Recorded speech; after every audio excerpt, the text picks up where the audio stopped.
Hello guys, welcome to புக்கி shaven.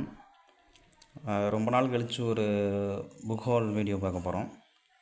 இது இந்த மாதத்தில் நான் வாங்கின சில புத்தகங்கள், அதை நான் உங்களுக்கு அறிமுகம் செய்கிறேன். முதல் புத்தகம் பார்த்திங்கன்னா பாலங்கள். இதோட ஆத்தர் பார்த்துருப்பீங்க, சிவசங்கரி. இது ஒரு கிளாசிக் உமன் ரைட்டர். இது வரைக்கும் நிறையா நாவல்கள், பெண்ணியம் தொடர்பான நாவல்களை எழுதி ரொம்ப புகழ்பெற்றவங்க. அவங்களோட ஒரு புகழ்பெற்ற நாவல் தான் இந்த பாலங்கள். இவங்களோட நாவல்களை பொதுவாக வானதி பதிப்பகம் தான் பதிப்பிப்பாங்க. இந்த புத்தகத்தோட விலை பார்த்திங்கன்னா 260 ரூபா. இதோட கதை பார்த்திங்கன்னா இதில் போட்டிருக்க மாதிரி 3 காலகட்டங்களில் நடக்கும் 3 விதமான கதைகள். அதாவது பெண்கள் 1907 நவீன காலம் வரைக்கும் பெண்களோட நிலை, அவங்களோட எண்ணங்கள், அவங்களோட வாழ்வியலில் ஏற்பட்டிருக்க மாற்றங்கள் ஒவ்வொரு கட்டத்துலேயும் எந்த மாதிரி இருக்குது அப்படிங்கிறத சொல்கிற ஒரு நாவல் இது.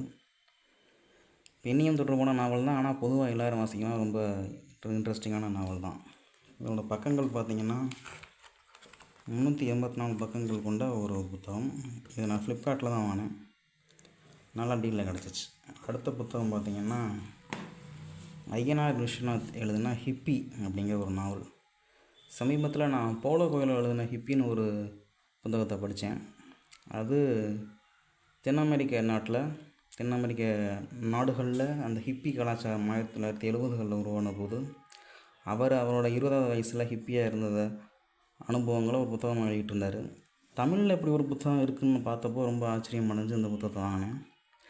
ஆனால் இது எதை பற்றின கதைங்கிறது தெரில, ஆனால் அதே மாதிரி தான் இருக்குன்னு நினைக்கிறேன். இது ஒரு தமிழ் வெர்ஷன் ஆஃப் ஹிப்பி அப்படின்னு தான் நினைக்கிறேன். இந்த புத்தகத்தோட விலை பார்த்திங்கன்னா 170 ரூபா. எழுத்து பிரசுரம் வெளியிட்டிருக்காங்க. இதோட பக்கங்கள் பார்த்திங்கன்னா 121 பக்கங்கள். அடுத்த புத்தகம் அகக்கண்ணாடி. Doctor rice Ismail. இவர் திருநெல்வேலியை சேர்ந்தவர். திருநெல்வேலி மெடிக்கல் காலேஜில் எம்பிபிஎஸ் முடிச்சுட்டு மதுரை மெடிக்கல் காலேஜில் மனநலம் சார்ந்து படிச்சிருக்காரு. அதுக்கப்புறம் ஆஸ்திரேலியாவில் ஒரு இன்ஸ்டியூட்டில் படிச்சிருக்காரு.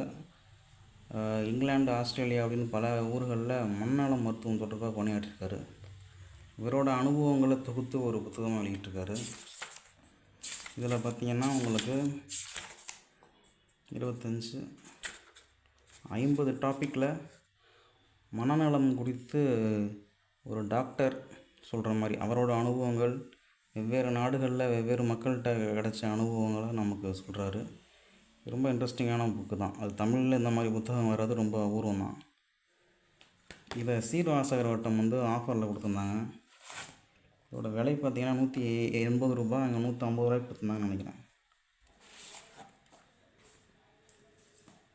அடுத்த புத்தகம் ஸ்பாட்டகஸ். ஹோவர்ட் ஃபாஸ்ட் அப்படிங்கிற ஒரு அமெரிக்க நாவலிஸ்ட்னால் எழுதப்பட்ட நாவல் இது. 1950களில் வெளிவந்த நாவல். இந்த ஸ்பாட்டகஸ் யாருன்னா, பண்டைய ரோமானிய பேரரசில் அடிமை முறையை எதிர்த்து போராடின ஒரு போராளி. இவர் தான் உலகின் முதல் போராளின்னு சொல்கிறாங்க. அங்கே அடிமை முறை ரொம்ப மோசமாக இருந்த காலகட்டத்தில் அப்போதைய மக்களை ஒன்றிணைத்து போராடி அடிமை தலையிலிருந்து விடுவித்து வரதான் அந்த ஸ்பாட்டகஸ். இந்த நாவலை மையமாக வச்சு ஸ்பாட்டகஸுங்கிற பேரில் ஸ்டான்லி குப்ரிக் 1961 ஒரு படம் எடுத்திருக்காரு. அந்த படம் பேரும் ஸ்பாட்டகஸ் தான். இந்த நாவலை படித்த பிறகு தான் அந்த படத்தை பார்க்கலான்னு இருக்கேன். இது சீர்வாசகர் வட்டம் ஆஃபரில் வாங்கினது தான். இதோட விலை பார்த்திங்கன்னா 400 ரூபா. எனக்கு 320 ரூபாய்க்கு கிடச்சிச்சு. பக்கங்கள் பார்த்திங்கன்னா 416. அடுத்த புத்தகம் கருப்பர் நகரம் பை கரண் கார்கி. கருப்பர் நகரம்னு எதை சொல்லுவாங்கன்னா, சென்னையில் ஜார்ஜ் டவுனை ஒயிட் சிட்டின்னு சொல்லுவாங்க. அப்போது இருந்த ஆங்கிலேயர்கள் அந்த ஜார்ஜ் டவுனில் தான் அவங்க தங்கியிருப்பாங்க. அதை ஒயிட் சிட்டினும், இந்த ஜார்ஜ் டவுனை சுற்றி அவங்களுக்கு வேலை செய்யறதுக்காக கொண்டு வரப்பட்ட மக்கள், நெசவாளர்கள், கைத்தறி வினைஞர்கள், முடித்திருத்துவர்கள், அவங்களெல்லாம் இருக்கிற இடத்த கருப்பர் நகரம் அப்படின்னு சொல்லுவாங்க. இப்போது இருக்க சென்னையை தான் அந்த கருப்பர் நகரங்கிறது குறிக்குதுங்கிறது தான் உண்மை. அந்த சென்னையை பற்றி எழுதப்பட்ட ஒரு நாவல் இது. ரொம்ப குறைவான நாவல்களே சென்னையை பற்றி எழுதப்பட்டிருக்கு. இதுக்கு முன்னாடி தமிழ் பிரபா எழுதின பேட்டை அப்படிங்கிற நாவல் அந்த சிந்தாதிரி பேட்டையை பற்றி விரிவாக சொல்லியிருப்பாங்க. இந்த புத்தகம் சென்னையை மையமாக கொண்டு, சென்னையை கதைக்களமாக கொண்டு எழுதப்பட்ட ஒரு நாவல். இது பாரதி புத்தகாலயம் வெளியிட்டிருக்காங்க. இதோட விலை பார்த்திங்கன்னா 350 ரூபா. பக்கங்கள் ஏறத்தாழ 340 பக்கங்கள் கொண்ட ஒரு நாவல்.